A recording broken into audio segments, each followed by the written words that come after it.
शिव विवाह की कथा। सती के विरह में शंकर जी की दयनीय दशा हो गई। वे हर पल सती का ही ध्यान करते रहते और उन्हीं की चर्चा में व्यस्त रहते।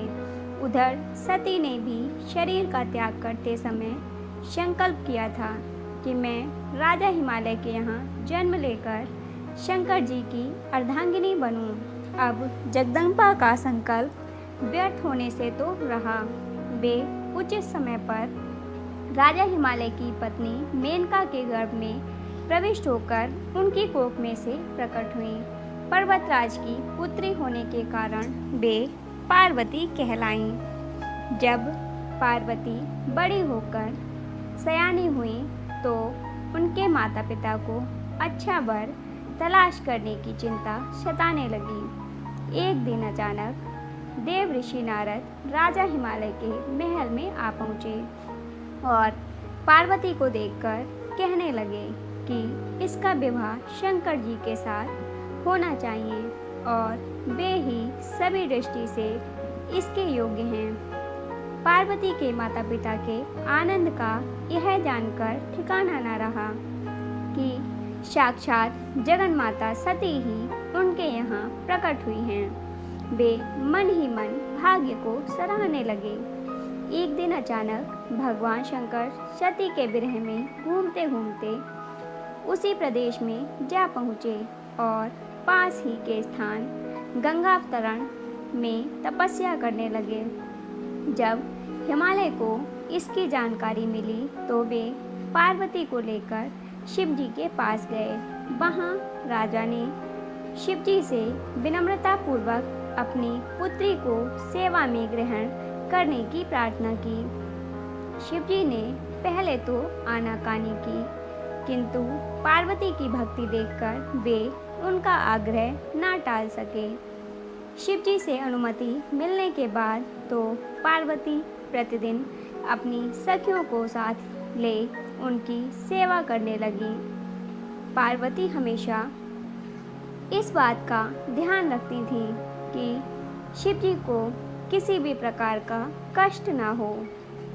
वे हमेशा उनके चरण धोकर चरणोदक ग्रहण करती और षोडशोपचार से पूजा करती।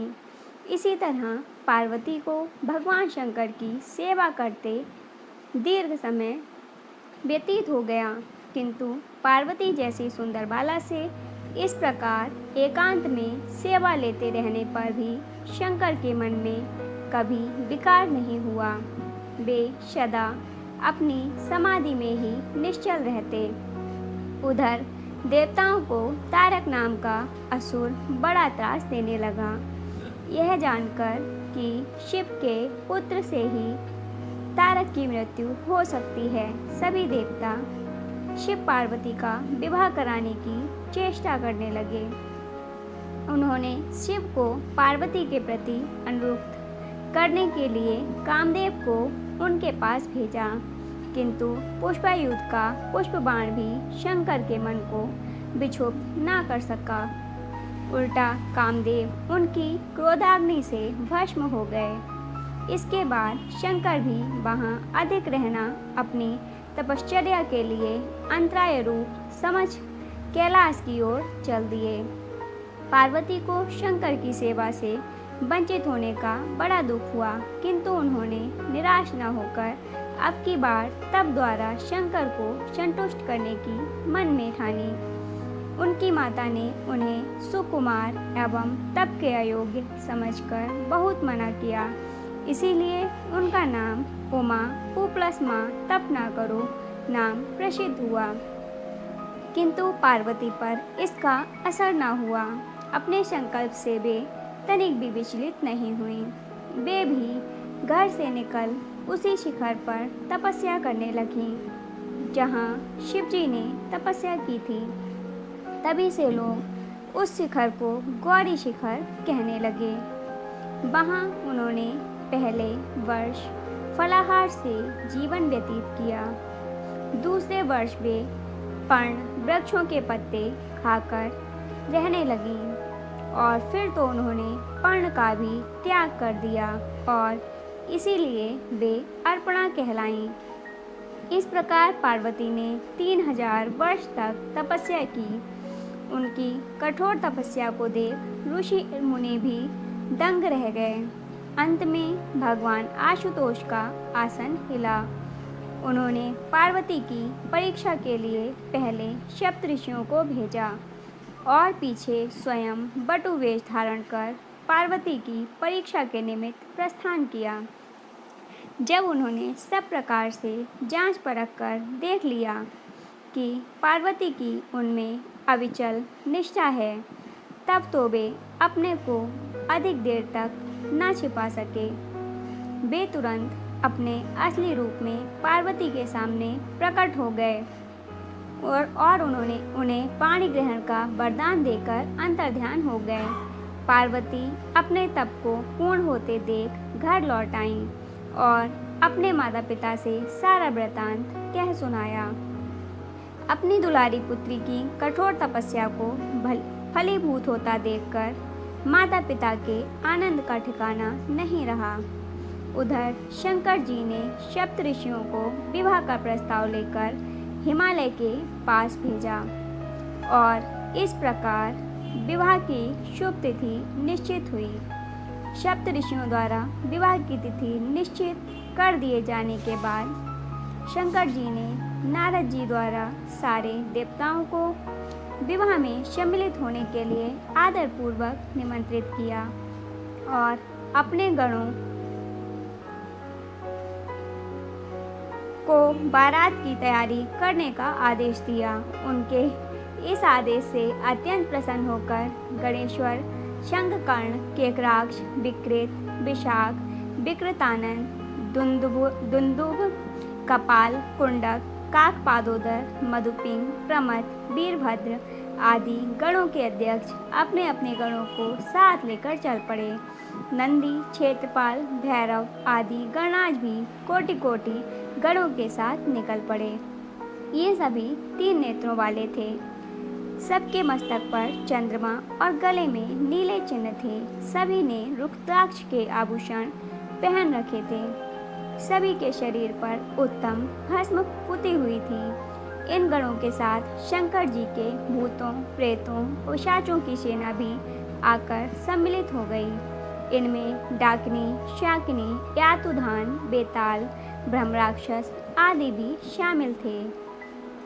इन सभी के रंग रूप, आकार, प्रकार, चेष्टाएं, वेशभूषा, हाव भाव आदि सभी कुछ अत्यंत विचित्र थे। किसी के मुख ही नहीं था और किसी के बहुत से मुख थे। कोई बिना हाथ पैर के ही था तो कोई बहुत से हाथ पैरों वाला था। किसी के बहुत सी आँखें थीं और किसी के पास एक भी आँख नहीं थी। किसी का मुख गधे की तरह, किसी का सियार की तरह, किसी का कुत्ते की तरह था। उन सब ने अपने अंगों में ताज़ा खून लगा रखा था। कोई अत्यंत पवित्र और कोई अत्यंत विभत्स तथा अपवित्र गणवेश धारण किए हुए था। उनके आभूषण बड़े ही डरावने थे। उन्होंने हाथ में नर कपाल ले रखा था।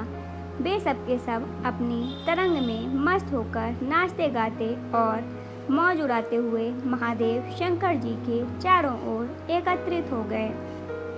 चंडी देवी बड़ी प्रसन्नता के साथ उत्सव मनाती हुई भगवान रुद्रदेव की बहन बनकर आ पहुंची। उन्होंने सर्पों के आभूषण पहन रखे थे। वे प्रेत पर बैठकर अपने मस्तक पर सोने का कलश धारण किए हुए थीं। धीरे धीरे वहाँ सारे देवता भी एकत्र हो गए। उस देव मंडली के बीच में भगवान श्री विष्णु गरुड़ पर विराजमान थे। पितामह ब्रह्मा जी भी उनके पास में मूर्तिमान वेदों, शास्त्रों, पुराणों, आगमों, सनकाद, महासिद्धों, प्रजापतियों, पुत्रों तथा कई परिजनों के साथ उपस्थित थे। देवराज इंद्र भी कई आभूषण पहन अपने ऐरावत गज पर बैठ वहां पहुँचे थे। सभी प्रमुख ऋषि भी वहां आ गए थे। तुम्बुरु, नारद, हाहा और हूहू आदि श्रेष्ठ गंधर्व तथा किन्नर भी शिवजी की बारात की शोभा बढ़ाने के लिए वहां पहुंच गए थे। इनके साथ ही सभी जगन माताएं, देव कन्याएं, देवियां तथा पवित्र देवांगनाएं भी वहां आ गई थीं। इन सभी के वहां मिलने के बाद भगवान शंकर जी अपने स्फुटिक जैसे उज्ज्वल सुंदर वृषभ पर सवार हुए। दूल्हे के वेश में शिव जी की शोभा निराली ही छटक रही थी। इस दिव्य और विचित्र बारात के प्रस्थान के समय डमरुओं की डमडम, शंखों के गंभीर नाद, ऋषियों महर्षियों के मंत्रोच्चार, यक्षों, किन्नरों, गंधर्वों के सरस गायन और देवांगनाओं के मनमोहक नृत्य और मंगल गीतों की गूंज से तीनों लोग परिव्याप्त हो उठे। उधर हिमालय ने विवाह के लिए बड़ी धूमधाम से तैयारियां की और शुभ लग्न में शिवजी की बारात हिमालय के द्वार पर आ गई। पहले तो शिवजी का विकट रूप तथा उनकी भूत प्रेतों की सेना को देखकर मैना बहुत डर गईं और उन्हें अपनी कन्या का पाणी ग्रहण कराने में आनाकानी करने लगीं। पीछे से जब उन्होंने शंकर जी का करोड़ों कामदेवों को लजाने वाला 16 वर्ष की अवस्था का परम लावण्यमय रूप देखा तो वे देह गेह की सुधि भूल गईं और शंकर पर अपनी कन्या के साथ ही साथ अपनी आत्मा को भी न्यौछावर कर दिया। हरिगौरी का विवाह आनंदपूर्वक संपन्न हुआ। हिमालय ने कन्यादान दिया। विष्णु भगवान तथा अन्य देव और देवरमणियों ने नाना प्रकार के उपहार भेंट किए।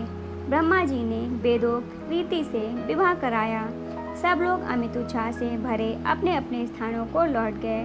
दोस्तों, आपको वीडियो कैसी लगी कमेंट बॉक्स में ज़रूर बताइएगा। यदि आपको कहानी पसंद आई हो तो कहानी को लाइक एंड शेयर कीजिएगा और चैनल को सब्सक्राइब करके बेल आइकन को प्रेस कर लीजिएगा। धन्यवाद दोस्तों।